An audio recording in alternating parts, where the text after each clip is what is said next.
morning. Welcome to Holston Valley Unitarian Universalist Church. I'm the Reverend Tiffany Anderson, the minister of this church, and my pronouns are she and her. How wonderful it is for me to be with you all today. There is a lot going on today. We are excited to welcome PossumTrot Road, our special guest musicians.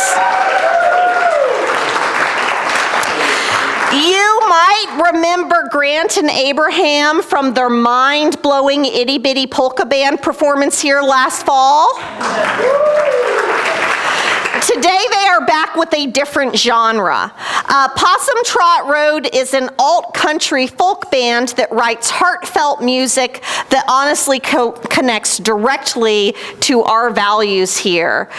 Today they are bringing us an emphasis on the interconnectedness that we experience with the world around us, and especially our animal friends.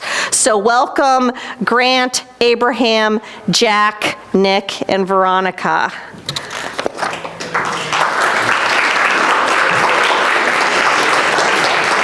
As you might suspect, music about how we humans relate to animals can be tearjerkers sometimes because we have often not done right by our animal companions.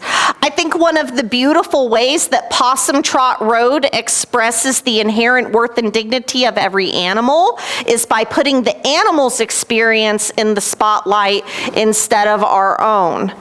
So we begin then with Letter to Laika, a heartfelt message to one of the first animals to ever go into space.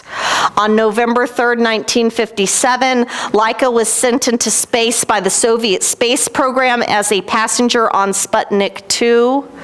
It was, as you would expect, a one-way trip. So we invite you to open your hearts and ears and grab a tissue if you need one to honor Laika.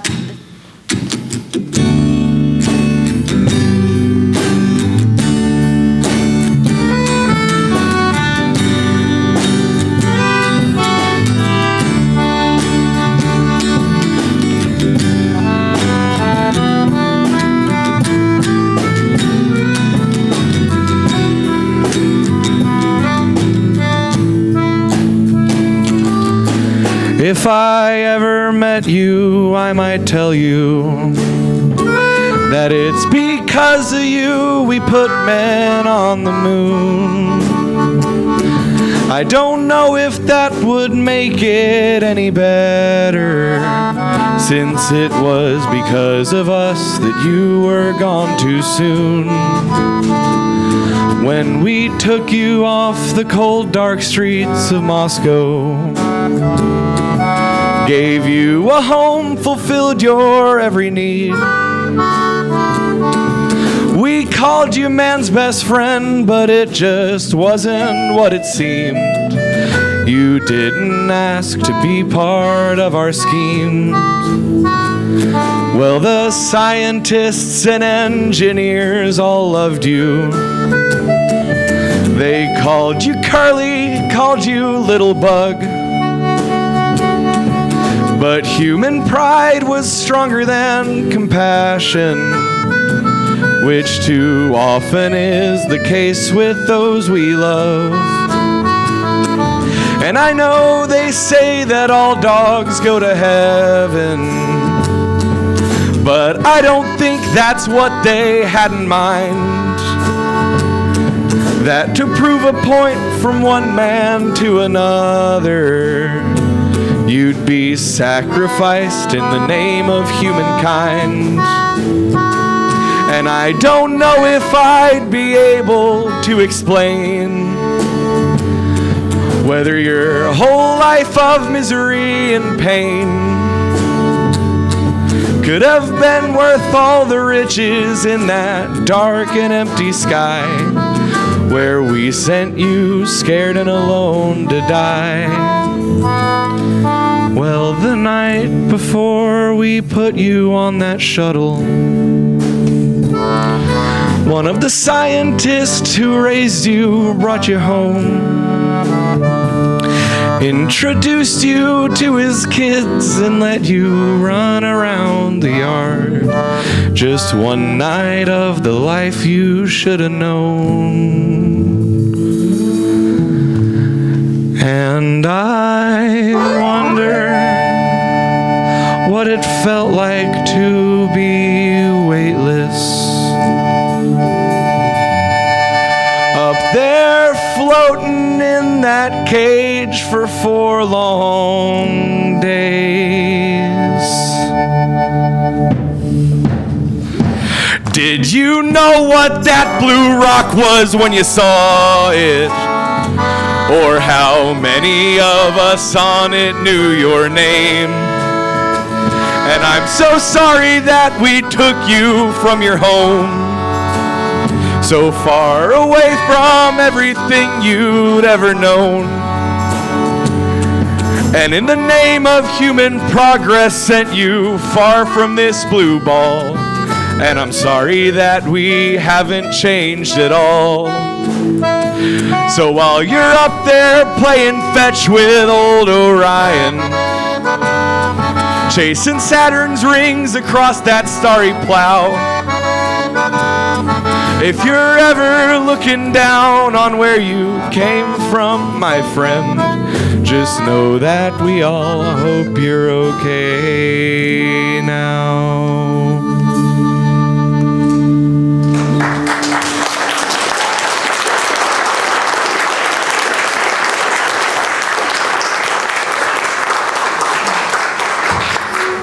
Our call to worship is Emergent Life by Robert Terry Weston.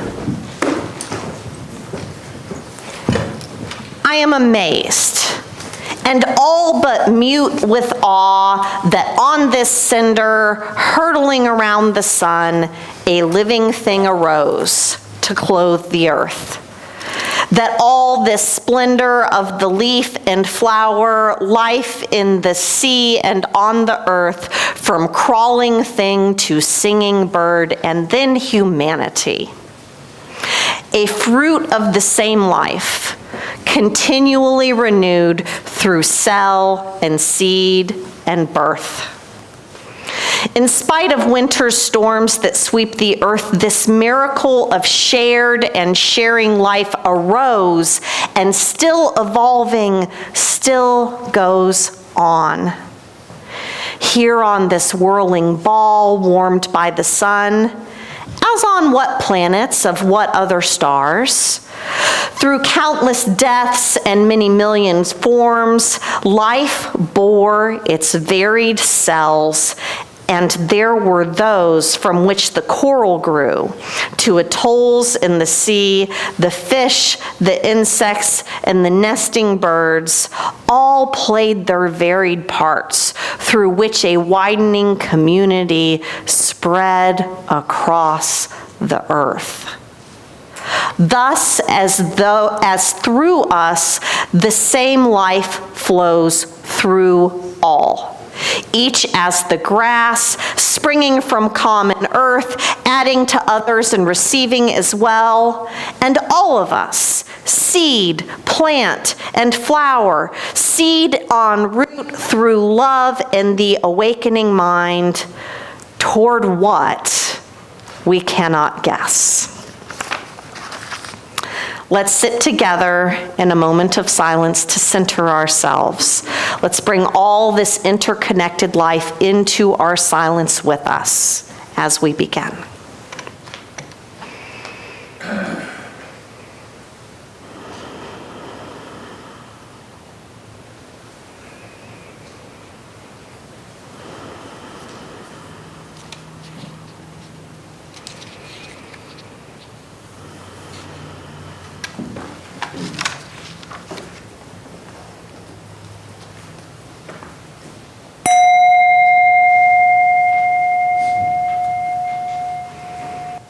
Good morning. I'm Bradley, and I'm your service leader today. If you're visiting us for the first time today, you are especially welcome. If you have little ones, Michelle at the welcome table can show you the way to the nursery, which is available during the service for children ages 6 and younger. Kids are also very welcome here in the sanctuary, and please silence your cell phones. The flaming chalice has been a symbol of resistance and sanctuary ever since the Unitarian Service Committee used it as their official seal to provide documentation for refugees fleeing Europe during World War II. Today, as we light the chalice, we show our intention to bring more light to this world. Today, we invite you to come help us with our chalice lighting.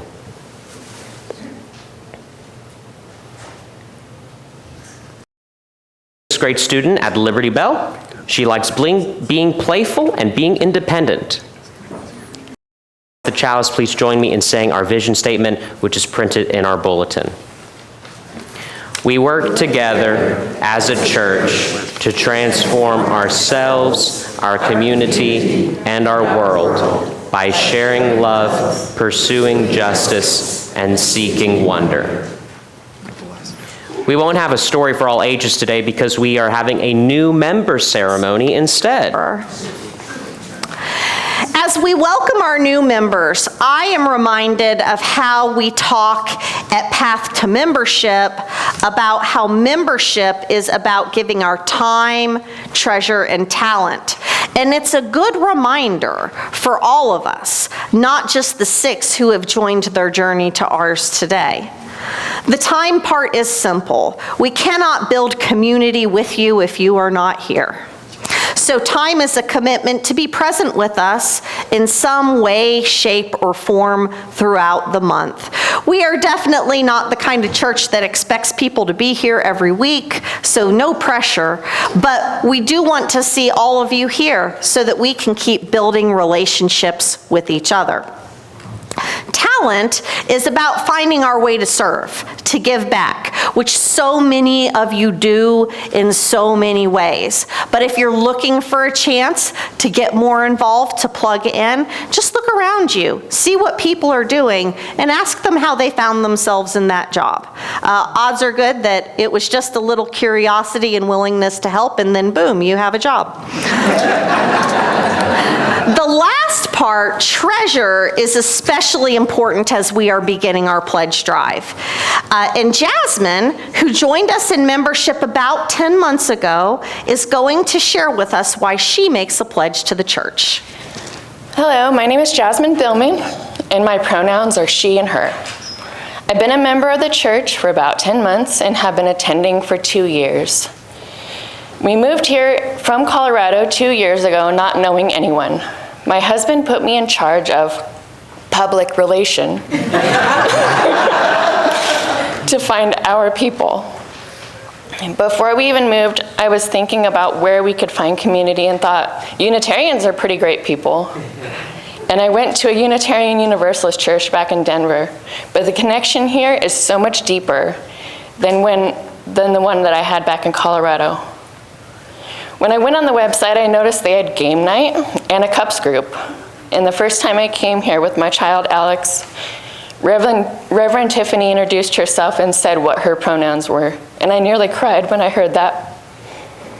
We knew that we were moving to a conservative area and my child is trans. It was almost like her saying, this was the place we needed to be. We connected with so many special people here. My husband and I both host game nights, and I'm the secretary for the Cups Committee. We have people back in Colorado that we miss horribly, but through this church, we finally were able to find our home. Back in Colorado, I was part of a pagan coven. I joined them in 2012 when I left the Christian church. And they are such special people, and they were all a little nervous when I told them I was moving to the South. But when I told them about the church and that there was a Cups group, they gave their blessing.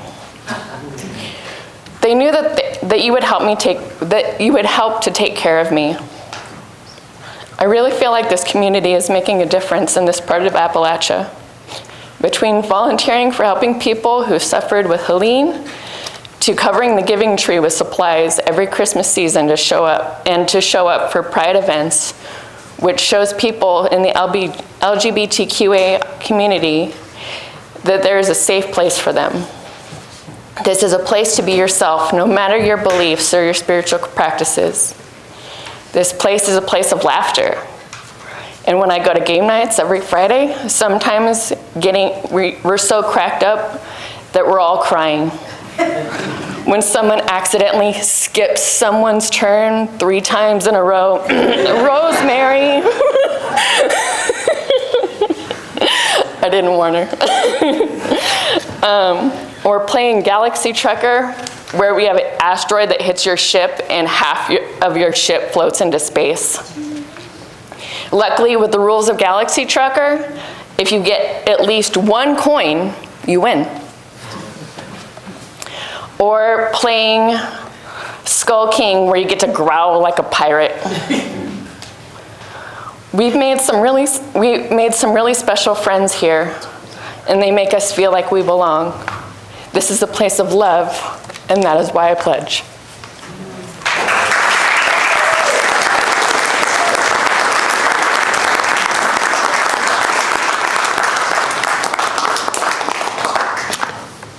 Thank you so much, Jasmine.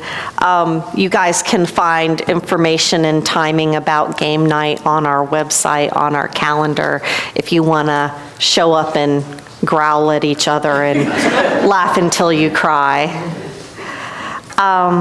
I'd like to invite us to come into a time of meditation, contemplation, and prayer. We would like to carry on this quiet and contemplative energy all the way through until we sing our meditative hymn filled with loving kindness. So we invite you to maintain that spirit of contemplation and not have side conversations or check your phones during candle time. Today, in this quiet space where all are loved and worthy of love, we remember the things that we are joyful for. We're joyful and grateful for Supreme Court decisions this week that struck down the tariff on citizens. We are joyful for celebrating the heavenly birthday of the civil rights warrior John Lewis today. Sometimes we experience joy and loss together. Cindy Ellis shares, "I was blessed to have my aunt in my life for all my life. However, she has transitioned to another dimension. Thoughts and prayers for all her family."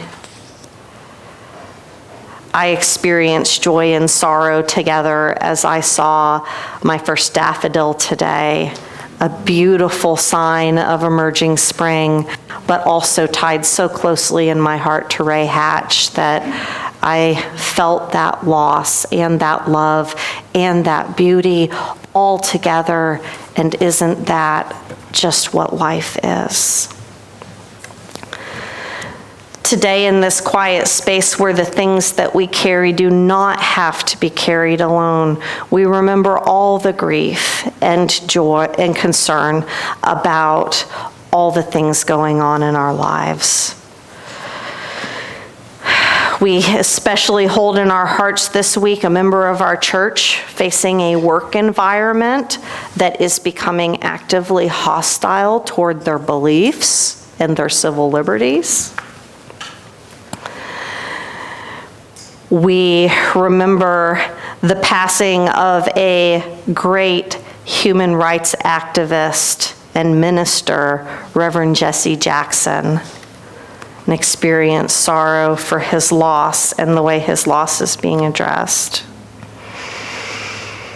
And a candle of concern for Cindy Ellis's friend Karen that has had to close her business, lost a nonprofit job due to layoffs, and financially struggling. And we know a lot of people who are being impacted in that way right now, whether they're losing jobs or they're losing services. And so we put our hearts with those people as well. We remember those who are not with us today, but are ever in our hearts and minds. and we entrust all that we are holding to the care of our community and the wisdom of the universe. So now we invite any who need to come to this table to light a candle for your joys and sorrows, or you may raise your hand and I will light a candle for you.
And we light a final candle for all that remains unspoken in our hearts and minds.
following is a reflection from UU minister and author Victoria Safford.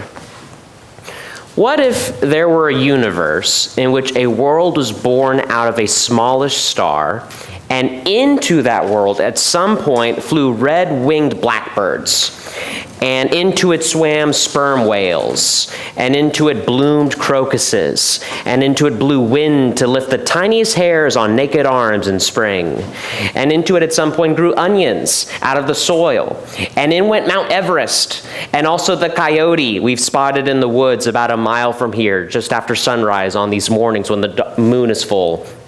The very scent of this coyote makes his brother, our dog, insane with fear and joy and ancient inbred memory.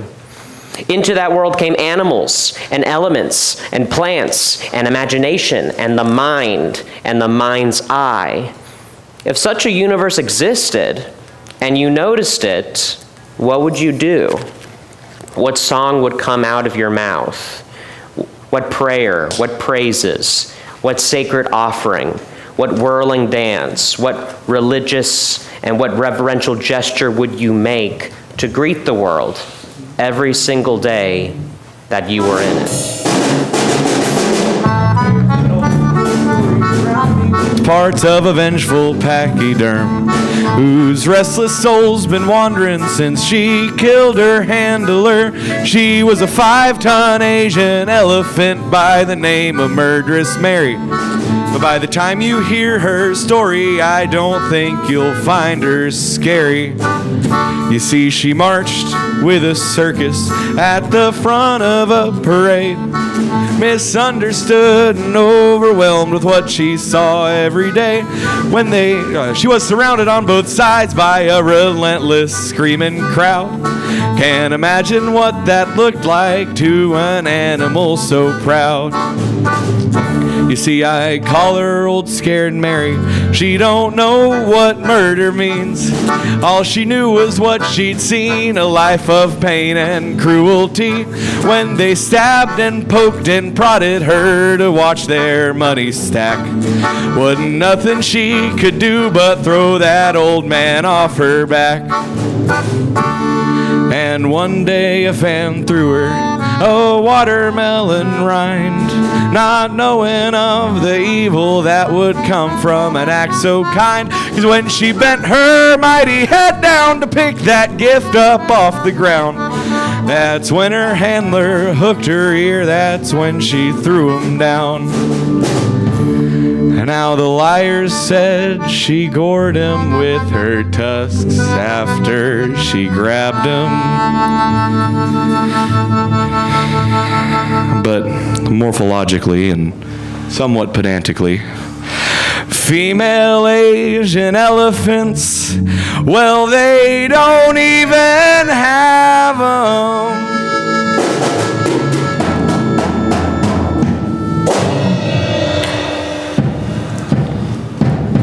The only way to satisfy their lust for blood and pain was to string up Old Scared Mary from the top of their tallest crane. Because Old Scared Mary was afraid and under duress. And I know quite a few fine folks who can relate to that distress. And if just doing all that she knows was quite enough for her conviction, then, well, there ain't a one of us that don't meet that description.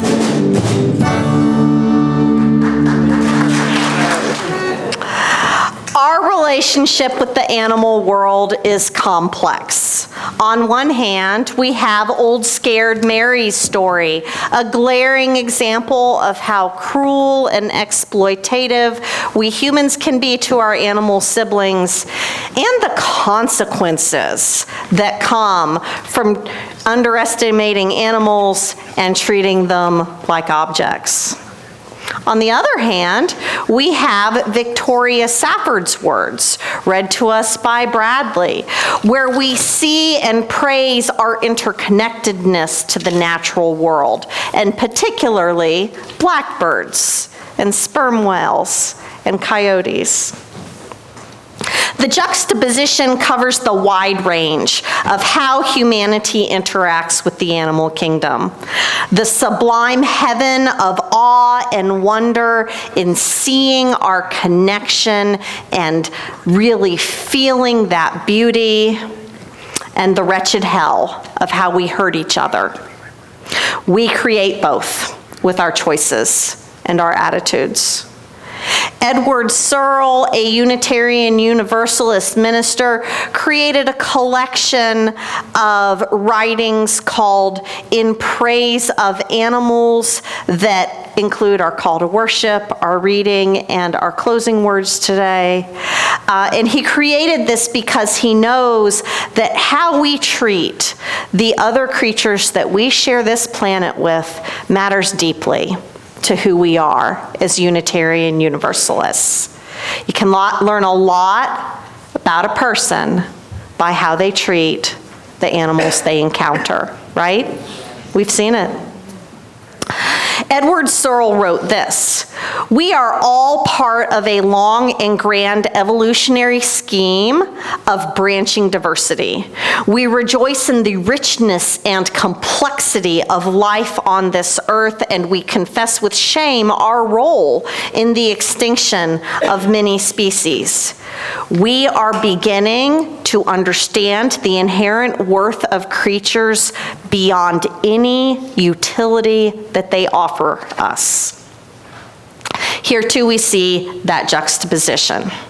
For years, we have heard many among us say that our first principle, the inherent worth and dignity of every person, should be expanded to say the inherent worth and dignity of every being, drawing the circle wider to honor our animal siblings.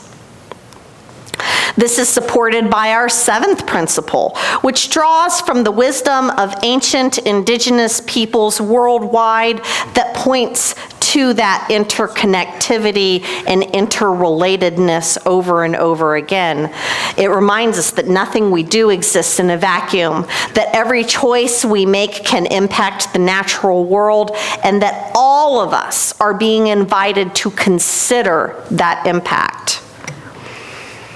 Maybe it's okay that I don't have time for a full sermon today, because today's Songs for the Animals is not really about convincing us that we shouldn't be cruel to animals. I think we all agree on that.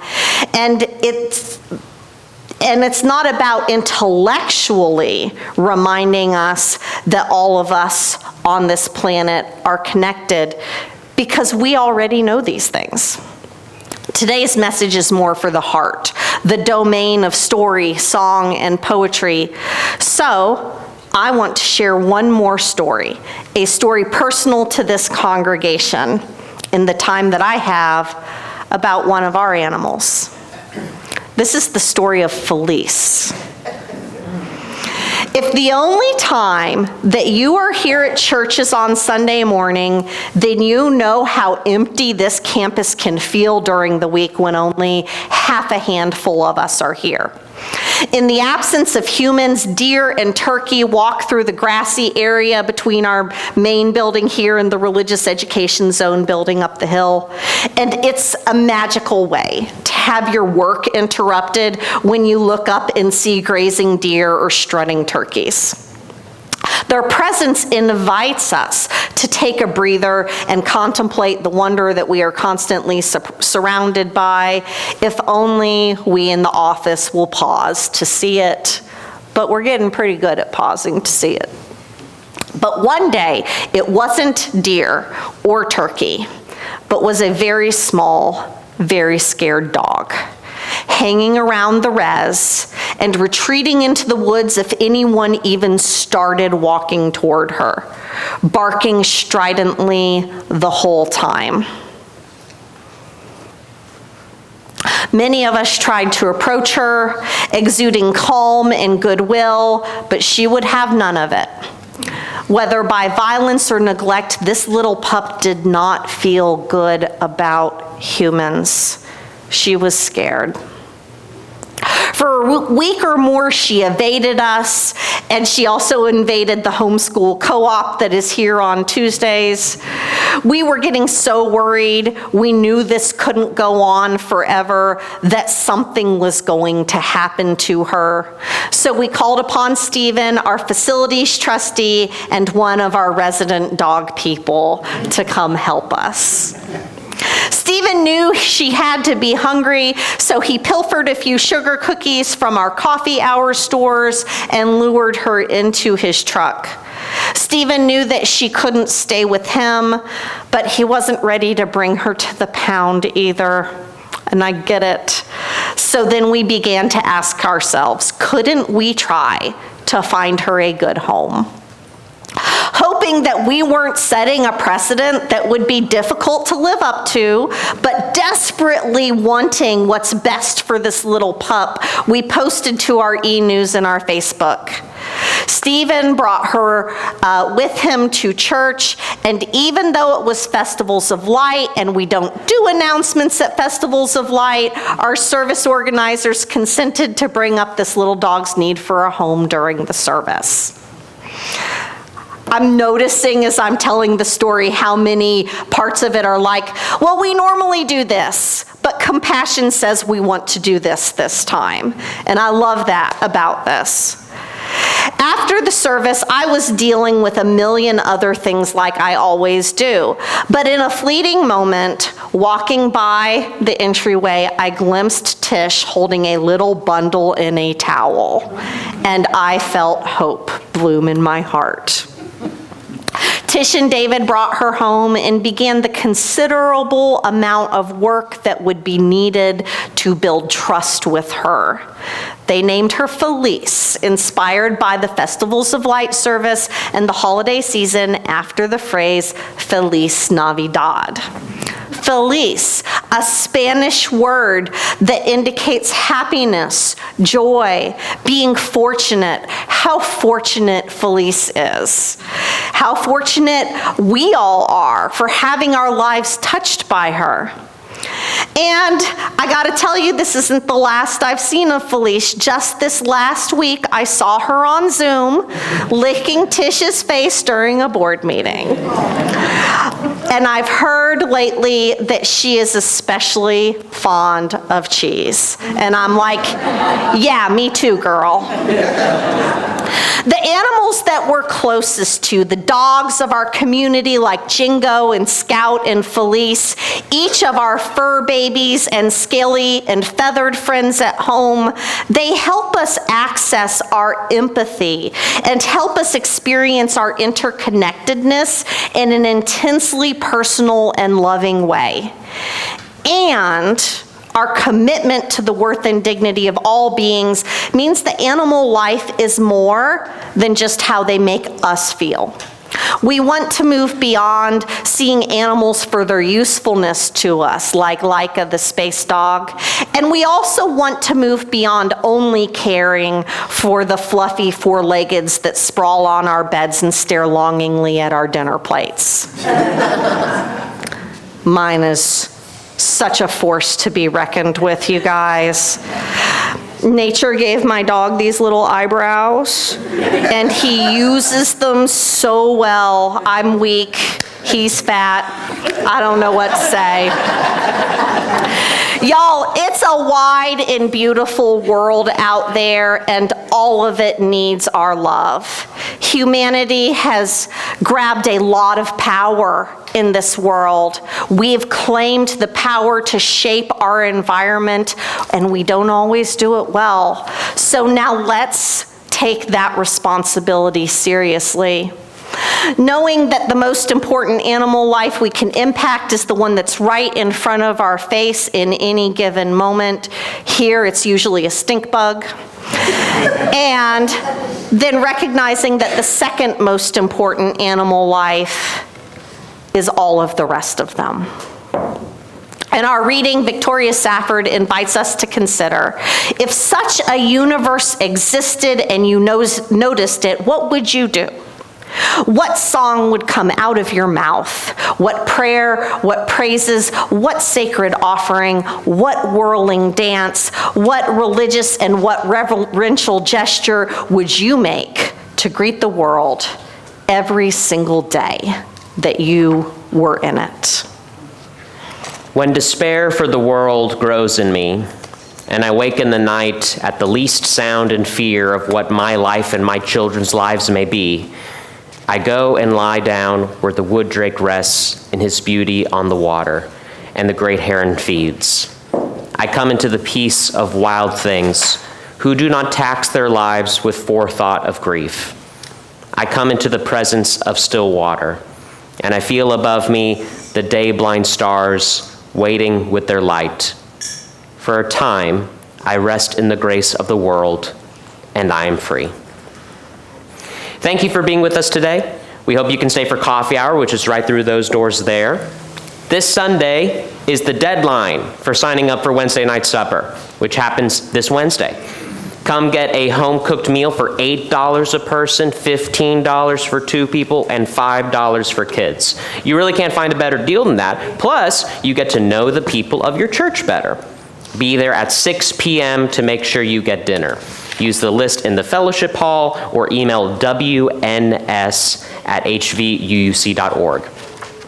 Our office administrator, Jessica, would like to remind everyone that if you have a church event or auction event that is going to be at the church, please check the church calendar and make sure you have reserved the space by emailing office@hvuuc.org. Jessica only works during office hours, so please get your requests in well ahead of time. We are beginning to choose our delegates for General Assembly this year. This is annual business meetings that is done by the Unitarian Universalist Association, and this year it will be online only, allowing people to attend and represent us who might find travel challenging. And because our church has grown, instead of choosing 3 delegates, we get to choose 4.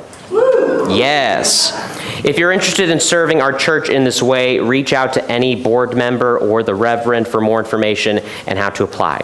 The Investments 101 class is going to be happening in the res at 12:30, so if you signed up for that, don't forget to go to it. And if you have any questions, ask Dave. Dave, where are you? Ask Dave if you have any questions. Take a look in the back of the bulletin for more important event announcements, and visit our website at hvuuc.org to learn more about upcoming events, services, and announcements. We have 2 very special announcements this week about the life of our church, and our first one is from our Director of Religious Education, Jess Ox. After we hear from Jess, we'll hear from Greg Kramer, our Stewardship Trustee, about our pledge drive. Hello, you gorgeous souls. Ooh, I see you, I hear you, and I am so grateful to be near you. So my name is Jess Ox, pronouns she, they, and I am the Director of Religious Education here and loving it. I've been gifted a couple of minutes today to talk to you about shared ministry. I absolutely love that term. You might have noticed. You probably hear it quite a bit from me. You read it quite a bit from me. I love it. It lights me up. Fun fact, one of my favorite words of all times is collaboration. And I find that shared ministry is very much so collaboration. And thus, it's got a special place in my heart. So what brings me even more joy than to hear shared ministry, right, is to see it in action. And oh, do we see it in action here at HVUUC. We truly do. Because our volunteers, you, are the reason we are able to offer such enriching lessons and meaningful opportunities. You're the reason we are able to host classes like Stellar Sex Health, where we're creating informed and empowered spaces for our youth. You're the reason our young humans are building and handing out food and pet care bags to our unhoused neighbors. You're the reason the Potato Bowl fundraiser served well over what we estimated. You seriously showed up for them and their cause. That is shared ministry. I want to be very clear. Shared ministry looks like a lot of different things. It does not just look like one thing, okay? Some of you show up by teaching, some by cooking, some by encouraging, some by giving, some by listening, some by simply being present and steady. All of those ways matter. All of those ways are you sharing ministry. There are so many ways to contribute behind the scenes alongside youth initiatives, special events like our upcoming lock-in and our 2026 Summer Expressions Camp. Oops, sorry, the secret slipped out. More information to come for that. Right now, one of the most visible invitations to helping is to guide an RE class. Okay, and that's just one Sunday a month, if you will. Could you imagine if you were to pick one Sunday, and then the person next to you picks one Sunday, and the person next to them picks one Sunday? I mean, you wouldn't have another Sunday for probably 6 months, my goodness. That's not so much, right? So when we share it, we're sharing that load with each other and sharing that joy. It's an incredible gift to offer. So if that sparks something in you, I would love to talk. I'm going to have a table set up at the window in the fellowship hall during coffee hour. I'll have the master schedule there. You can see what dates are available where your gifts might really, find some joy in shining. When we collaborate, we share ministry, something extraordinary happens, something expansive. Because we're not just running programs here. We are creating the world that we truly desire to live in together. Love and light. Good morning, members and friends. We have started our pledge drive. I have a box on the counter in the back there that has a place where you can put in the pledge forms. There's a stack of forms there. You will be getting other information from me later on about the pledge drive. But just, if you can, just start thinking about it and filling out the form. I need all the forms back. Was it March 28th? And so we have lots of reasons why we are increasing the budget this year. We mentioned about GA. GA in 26 is online. GA in 27, which is part of this budget year, we're actually sending 4 people to San Diego, and we're wanting to pay their way rather than having people who have means to do the traveling themselves. We want some of the younger people who maybe don't have the means to go to these training things, because they're important that our newer members and our upcoming members and leaders get a chance to get trained. We also have the Soul training leadership, which is going to happen soon. We're sending 10 people to that. Again, we're going to pay their way and their housing and such, because we want newer people and younger people to get up there. Some of us old folks here are not going to be around that much longer. So, with our growth in membership, we also had a change in pay for our lovely minister.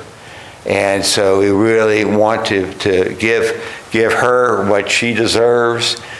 She has caused a great deal of growth to this church, and that growth to this church hopefully means more of you will be generous in donating. So thank you very much.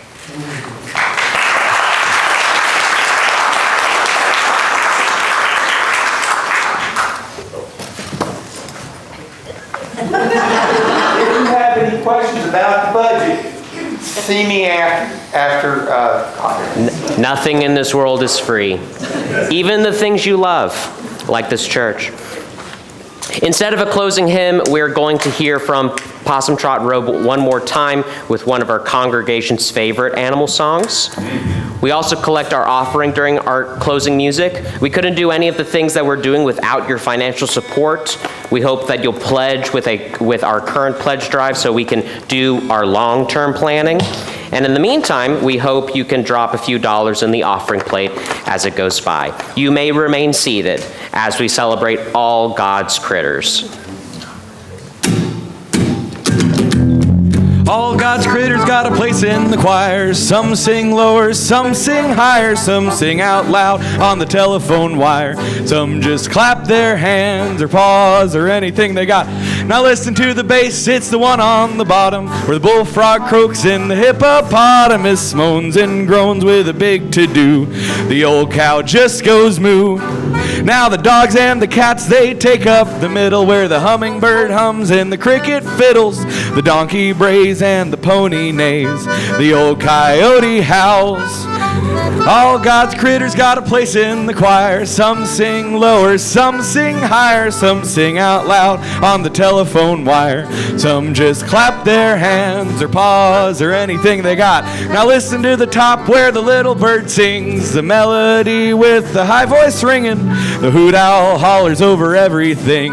The jaybird disagrees. Now, let's hear from Abraham.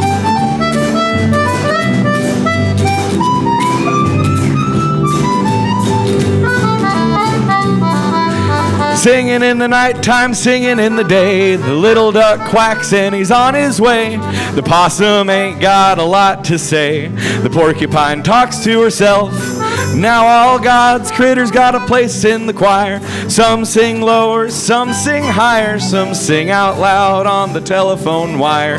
Some just clap their hands or paws or anything they got. Now everybody here is a part of the plan. We all get to sing in the great critter band, from the eagle in the sky to the whale in the sea.